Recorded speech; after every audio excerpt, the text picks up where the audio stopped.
It's day 96 2016 and today we have a new launch from Oppo, two new features from Google for the Indian market specifically, and even a new e-rickshaw option in the Ola app. All this and more in today's episode. This is FoneArena Daily. Let's begin.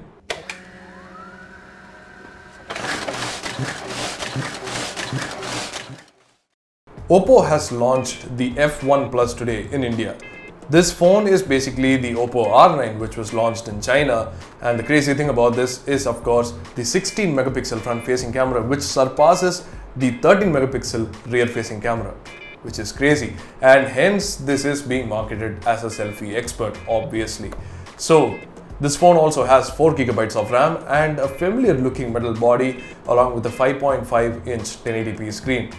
At 27,000 rupees, this is possibly the only phone which has a front-facing camera that is higher megapixel count than the rear-facing camera, and obviously will take decent, if not really good-looking selfies.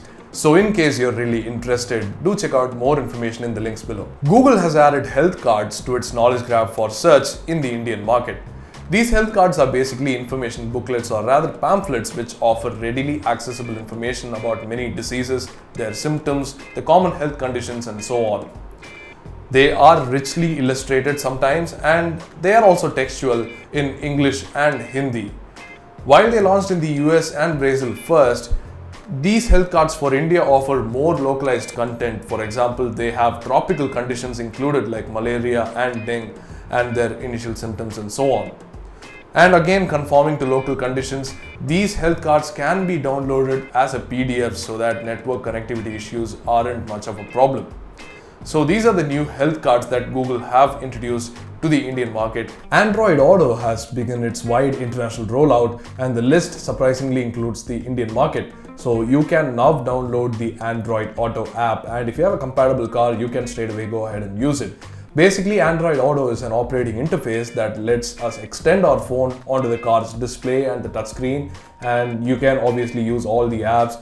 The interface will reform and suit the car's interface rather than just extending or mirroring the phone's interface. So that's how Android Auto works, pretty much like Apple CarPlay, which is based on the same thing but works only on the iPhone.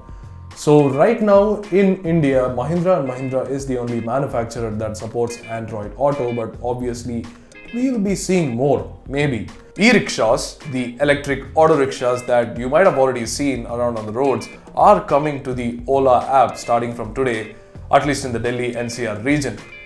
This initiative is part of the Government of India's Stand Up India project, which along with the Bharatiya Micro Credit Service will be offering financial aid to rickshaw pullers who might turn this opportunity into something entrepreneurial. With a base fare of 8 rupees, these e-rickshaws are not only an affordable mobility option but are extremely clean. They don't affect the environment because they are powered just by batteries. So these are going to be going to villages and towns where share autos are being used today with combustion engines. This brings us to today's point of discussion. What other transportation mode would need initiatives like these? And do you know any other transportation mode that is unique in your city? Is there anything like that? Do let us know in the comment section below. And that's about it for today's show. Thanks for watching. I'll see you tomorrow with more technology news.